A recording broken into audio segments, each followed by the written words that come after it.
मामा तिकडे काम आहे. मामा मला शर्यतीचा नाद करायचा. काय काय काय करायचं?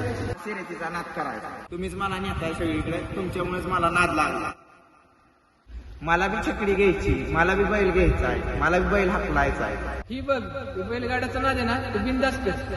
ह्याच्यामध्ये ना नाव कमवूनच जायचं, नाव गमवायचं नाही, समजलं? हा राहुल पाटील आहे ना, नाव कमवूनच नाद सोडे. डोक्यात रग हाय, अंगात धग हाय, हलवू महाराष्ट्र.